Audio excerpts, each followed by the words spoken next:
တစ်ပင်ကြီးဆိုးပြီးညူမောင်ဆိုင်နေတတ်တဲ့ညောင်ချေတော့ရွာကလေးမှာဥပေါ်လီနဲ့တော်မာလာဆိုရဲလင်မယားနှစ်ယောက်ရှိကြပါရဲ့ဥပေါ်လီကသူကြပါးလယ်မှာကြောမော့အောင်လုတ်ကြရသူဖြစ်ပြီးဒေါ်မာလာကတော့အိမ်နောက်ဖေးကဟင်းတီးဟင်းရွက်ဆိုင်ခင်းလေးကထွက်တဲ့အသီးနှံတွေကိုရောင်းချပြီးရိုးသားစွာအသက်မွေးကြသူတွေပေါ့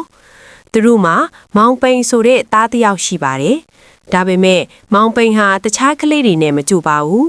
မွေးကလေးကသူ့ရဲ့ကြောကောင်းတဲ့လက်ဖဝါးတွေမှာထူးဆန်းတဲ့အစင်းကြောင်းတွေအင်းစမပုံတရံအမတ်အသားတွေပါလာခဲ့တာပါ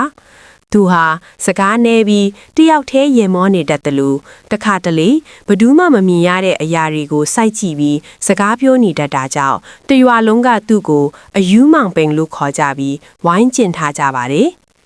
ဟေ့ကောင်အယူငါတော့နားမလားနဲ့မင်းကနမိတ်မကောင်းဘူးလို့ရွာကကလေးတွေကခဲနဲ့ပေါက်ရင်တောင်မောင်ပိန်ကတော့တွားဖျဲပြီးရည်နေတတ်မြဲပါ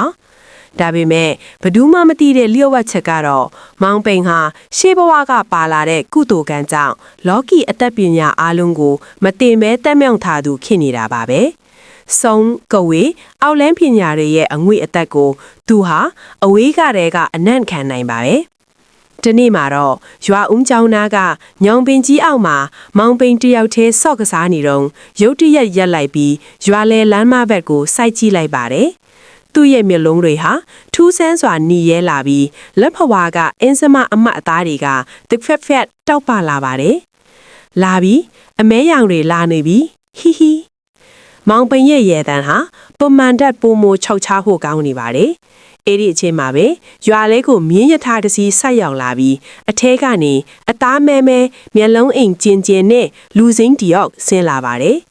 အဲ့ဒီလူစိမ်းခြေချလိုက်တဲ့နေရာတိုင်းမှာမျက်ပင်တွေဟာညိုးနွမ်း၆တွေ့ရွာလာကိုဘဒူးမှသတိမထားမိကြပါဘူးထိုလူစိမ်းဟာရွာတကြီးအိမ်ကိုဥတီသွားနေစင်ပါပဲမောင်ပိန်ကလမ်းလေကနေပိတ်ရက်ပြီးအော်ပြောလိုက်တာကဦးကြီးအိတ်ထဲကအောက်လန်းအယုတ်ကိုပြန်သိမ်းသွားမဟုတ်ရင်ဒီညညောင်ချေတော့ရွာသွေးပစ်လေဝေလိမ့်မယ်ရွာတကြီးနဲ့ရွာသားတွေဟာမောင်ပိန်ကိုကြည့်ပြီးဒီအယူဘာတွေရှော့ပြောနေတာလဲလို့ဝိုင်းဆဲကြပေမဲ့လူစိမ်းကတော့တုံလုတ်သွားတဲ့မျက်နှာနဲ့မောင်ပိန်ကိုတေချာစိုက်ကြည့်နေပါတော့တယ်